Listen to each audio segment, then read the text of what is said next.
नमस्कार साथियों, एक बार फिर से आपका स्वागत है आपके अपने चैनल गॉड दी गड्डी में। साथियों, हम पढ़ रहे हैं विकारी शब्द। विकारी शब्दों में हमने संज्ञा शब्द पढ़ लिए हैं।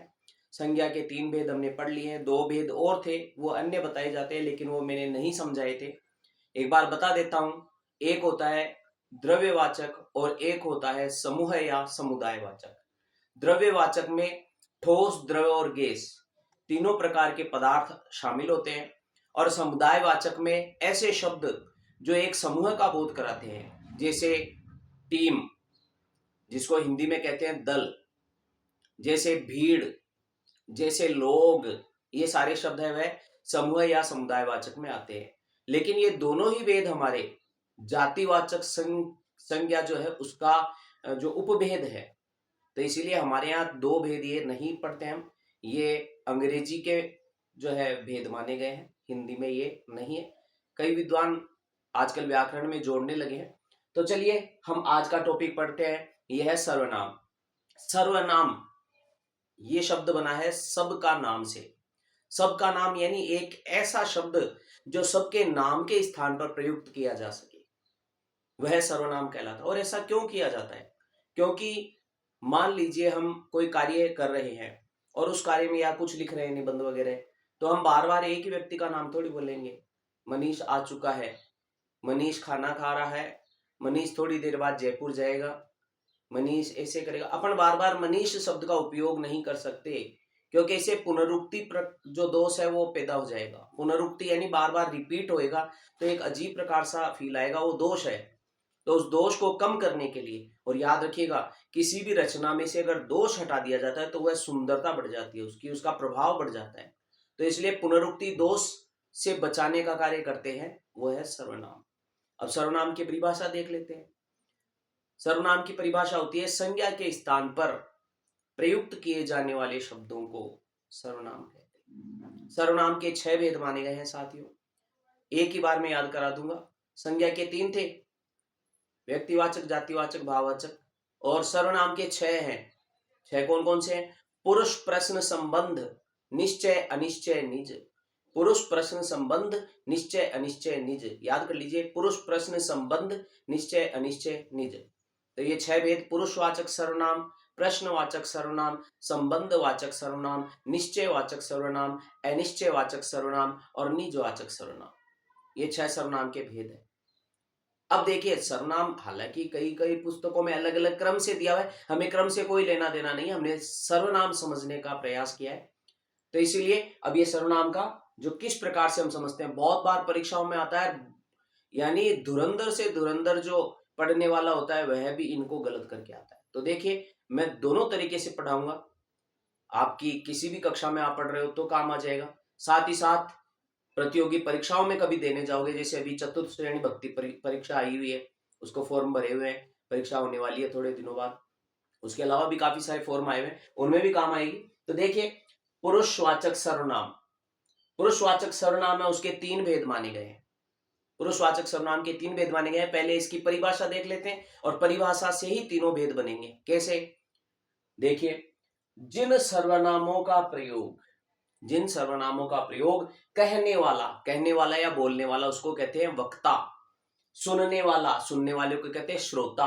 एवं जिसके विषय में कहा जाए, जिसके विषय में वो बात कर रहे हैं, बोलने वाला वक्ता और सुनने वाला श्रोता, दोनों मिलकर के अन्य किसी के बारे में बात कर रहे हैं, ये तीनों ही मिला दिए जाए तो इनके स्थान पर जिन शब्दों का प्रयोग किया जाता है, इनके नाम के स्थान पर जिन शब्दों का प्रयोग किया जाता है, उन्हें पुरुषवाचक सर्वनाम कहते हैं। तो समझ गए होंगे। अब इन्हीं के आधार पर 3 भेद है। बोलने वाला वक्ता अपने लिए जिन शब्दों का प्रयोग करता है, अपने नाम के स्थान पर जिन शब्दों का प्रयोग करता है, वो उत्तम पुरुषवाचक सर्वनाम कहलाते हैं। सुनने वाला श्रोता, जिसके लिए हम प्रयोग कर रहे हैं, तो सुनने वाले के लिए जो शब्द प्रयुक्त किए जाते हैं, सुनने वाले के लिए जो शब्द प्रयुक्त किए जाते हैं, वो मध्यम पुरुषवाचक सर्वनाम कहलाते हैं। और बोलने वाला वक्ता और सुनने वाला श्रोता दोनों मिलकर के लिए अन्य किसी के लिए जो भी शब्द प्रयुक्त करते हैं, वो जिसके बारे में बात की जाए, वो जिसके बारे में बात की जाए, जिसको कुछ कहा जाए, वो अन्य जो व्यक्ति होता है वह अन्य पुरुषवाचक सर्वनाम कहलाता है। तो चलिए देखते हैं, ये हो गया। अब उत्तम पुरुषवाचक में बोलने वाला वक्ता या लिखने वाला व्यक्ति अपने लिए जिन सर्वनामों का प्रयोग करता है वे उत्तम पुरुषवाचक सर्वनाम कहलाते हैं। तो ये कौन कौन से हैं? मैं और हम। मैं और हम उत्तम, अरे मैं जिसमें हूं वो उत्तम ही होगा, तो मैं और हम में भी मैं शामिल है, तो मैं और हम उत्तम। अब इनसे बनने वाले सारे शब्द, मैं से बनता है मेरा, मुझे, मुझको, मैंने, मुझसे, ये सारे, और हमसे बनता है हमें, हमारा, हमने, हमको, हमसे, आदि सारे के सारे शब्द इसमें आते हैं। फिर आता है मध्यम पुरुषवाचक सर्वनाम। मध्यम पुरुषवाचक सर्वनाम में वह व्यक्ति जिसे कुछ कहा जाए, यानी मैं बोल रहा हूं सामने वाला व्यक्ति, मैं जिसको बोल रहा हूं वो, तो जिससे बात की जा रही है यानी श्रोता के नाम के बदले जो शब्द प्रयुक्त होते हैं वो सर्वनाम मध्यम पुरुषवाचक सर्वनाम कहलाते हैं। जैसे तू, अगर मेरे से छोटा है ये भी हो सकता है, या अकेला है तो भी हो सकता है, यानी एक वचन हो या मेरे से छोटा हो तो होगा तू। तू से बनता है तेरा, तुझे, तुझको, तूने। फिर उसके बाद में अब अगर मान लो मेरे सामने दो जने खड़े हैं, तो दो जने खड़े होंगे तो मैं बोलूंगा तुम, तो तुम, तुमने ऐसा कर दिया, तुम्हें ये करना चाहिए, तुमसे ये नहीं होगा। ऐसे सारे जो है तुम, तुमसे, तुम्हें, तुमने, ऐसे शब्द आते हैं बहुवचन के लिए, और ये है मध्यम पुरुष वाचक सर्वनाम। फिर आप। आप कब आएगा?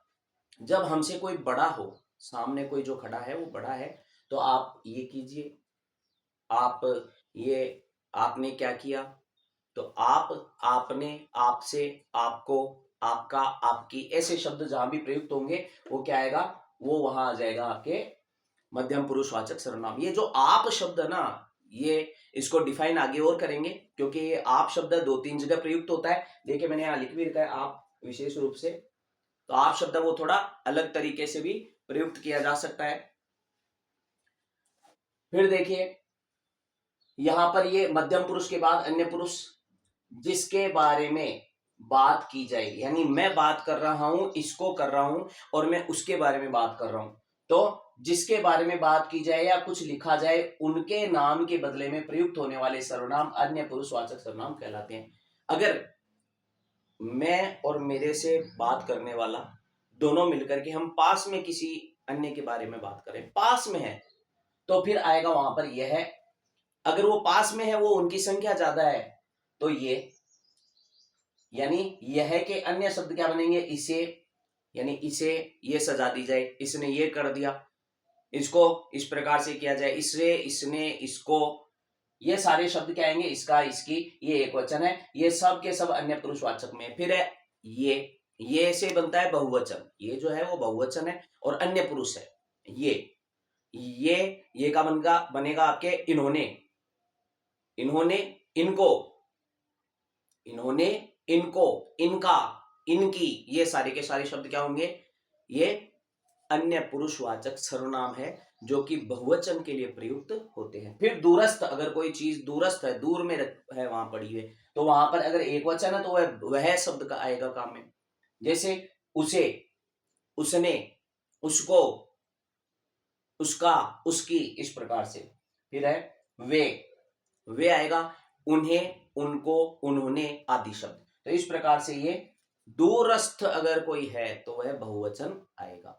साथियों इनका भी प्रयोग है और अलग तरीके से किया जाता है, यह, वह, ये और वे, इनका प्रयोग है। निश्चयवाचक सर्वनाम में कैसे किया जाता है वो भी मैंने यहाँ लिख रखे हैं, वो और समझाऊंगा। देखिए ये यहाँ लिखा हुआ है, ये सर्वनाम भी बनते हैं, ये यहाँ पर अन्य पुरुषवाचक सर्वनाम भी बनेंगे, साथ ही साथ यही शब्द, ये वाले शब्द निश्चयवाचक सर्वनाम भी बनेंगे और यही शब्द सार्वनामिक विशेषण भी बनेंगे। कैसे बनेंगे आपको मैं थोड़ी देर में बताऊंगा। बड़ा ही महत्वपूर्ण बिंदु है, कई बार परीक्षाओं में आता है और हम क्या है जानते नहीं है, पूरा क्लियर नहीं कर पाते, इस कारण से गलत उत्तर करके आते हैं। देखिए फिर आता है प्रश्नवाचक सर्वनाम। प्रश्नवाचक सर्वनाम जिन सर्वनाम शब्दों से प्रश्न का बोध होता है या प्रश्न किया जाता है वो प्रश्नवाचक सर्वनाम। क्यों? क्योंकि इनका जो जवाब आएगा वो संज्ञा आएगी। तुम्हें यहां किसने बुलाया, जवाब क्या होगा, कोई नाम होगा, और नाम क्या होता है, हमेशा संज्ञा होती है, तो संज्ञा के स्थान पर ही तो प्रयुक्त हो रहा है, क्या, कौन, किसको, कहां। तो इसलिए ये सारे शब्द क्या होंगे, ये सारे शब्द प्रश्नवाचक सर्वनाम होंगे। क्या, कौन, किसने, कहां, किसको आदि सारे शब्द है वो प्रश्नवाचक सर्वनाम कहलाते हैं। फिर आगे चलते हैं। संबंधवाचक सर्वनाम। संबंधवाचक सर्वनाम में क्या होता है, देखिए एक वाक्य है जिसमें दो उपवाक्य यानी दो वाक्यों से मिलकर जो बना हुआ एक वाक्य है, और वो दोनों जब वाक्य मिलेंगे तो एक वाक्य ही माना जाएगा, और एक वाक्य अगर कहलाएगा तो फिर वो उस वाक्य के अंदर उपवाक्य हो जाएंगे। तो उपवाक्य होते हैं। तो जब एक उपवाक्य का संज्ञा या सर्वनाम का संबंध दूसरे उपवाक्य से जब बताया जाता है तो उनको जो संबंध बताते हैं वो शब्द संबंधवाचक सर्वनाम कहलाते हैं, और ये सदैव जोड़े में आता है। संबंधवाचक सर्वनाम साथियों किसमें आता है, जोड़े में। संबंधवाचक सर्वनाम किसमें आता है, जोड़े में।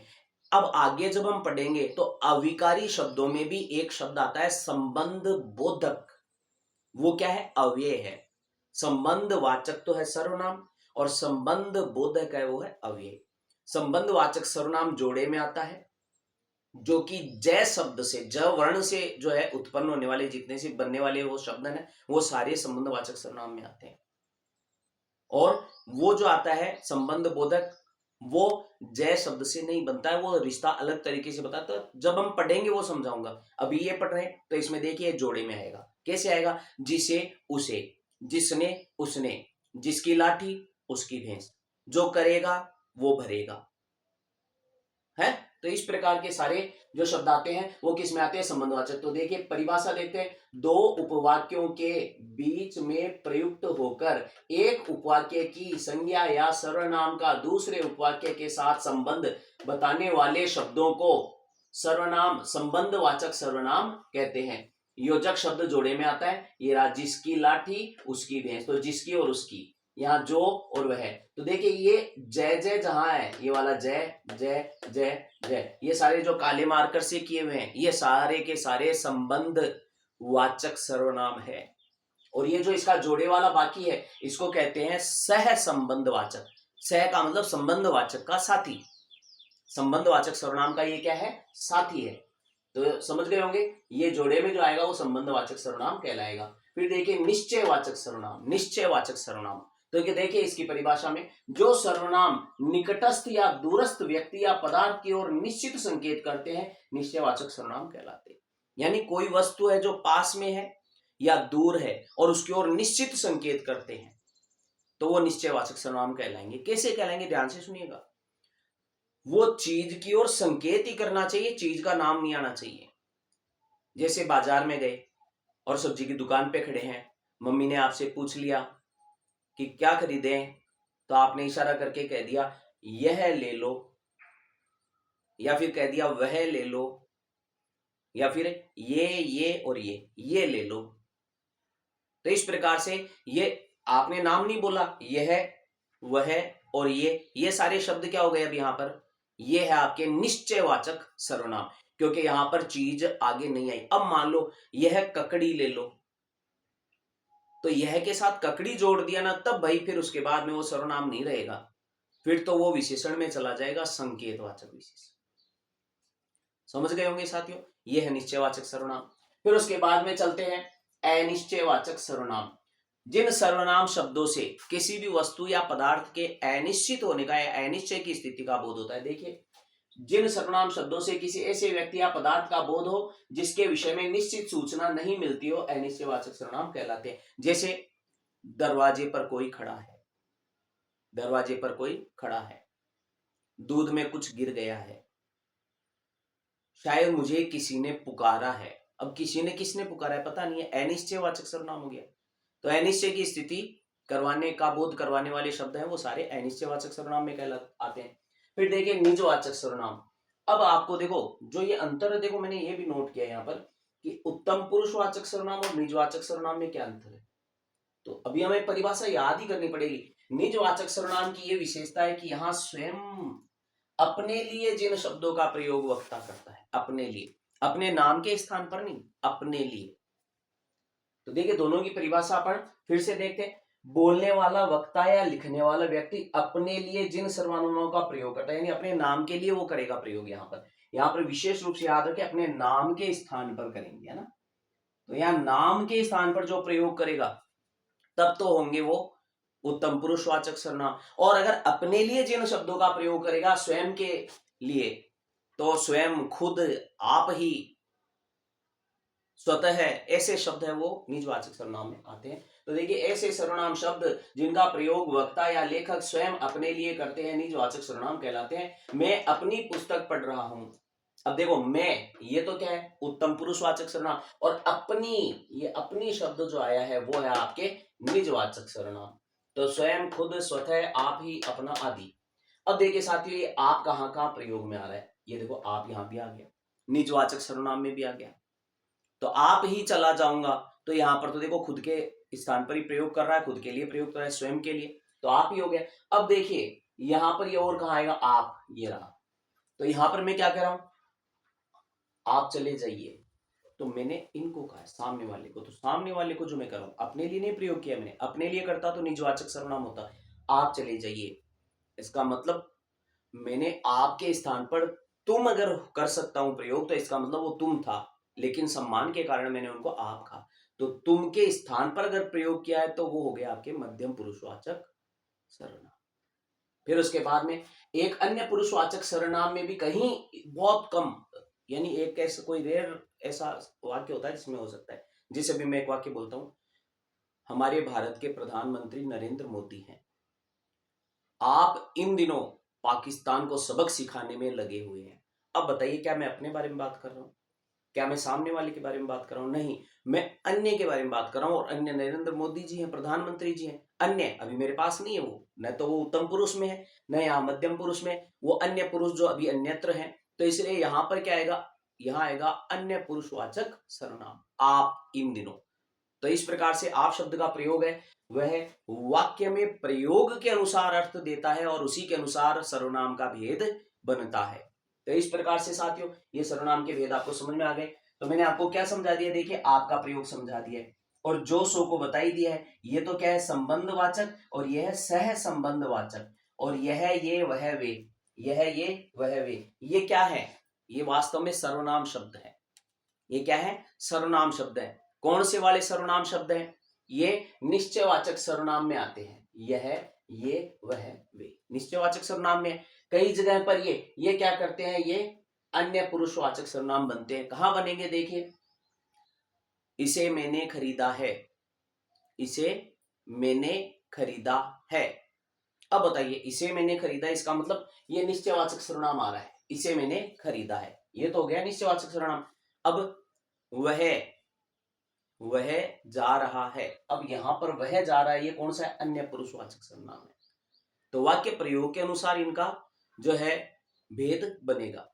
आगे चले, तो ये हो गया। फिर देखिए अब ये कब बनेगा, जब ये विशेषण, जब हम संकेत करेंगे कि वह लड़का कल चोरी करता हुआ पकड़ा गया। अब वह लड़का, अब मैं क्या कर रहा हूं, वह के तुरंत बाद लड़का शब्द आ गया ना, इसका मतलब ये संकेतवाचक या सार्वनामिक विशेषण बन गया है। अब ये विशेषण के भेदों में चला जाएगा।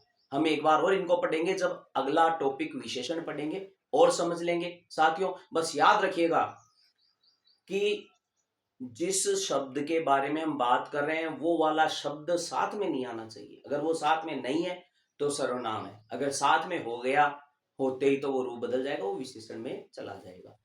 फिर उसके बाद में ये लगभग कंप्लीट हो चुके हैं। साथियों आज के लिए इतना ही। देखिए बहुत अच्छे से व्याकरण समझा रहा हूँ, बोर्ड का जो ये है इतना अच्छा लिखा हुआ, बड़ी मेहनत लगती है, तो मेहनत को अप्रिशिएट करें, आगे बढ़ाएं, शेयर करें, सब्सक्राइब करें चैनल को, और वीडियो पूरा देखें, लाभ होगा। प्रतियोगी परीक्षाओं के लिए बहुत लाभ है, आपको गारंटी है, इससे बाहर सवाल नहीं बनते, और इतना अच्छे से समझा देंगे।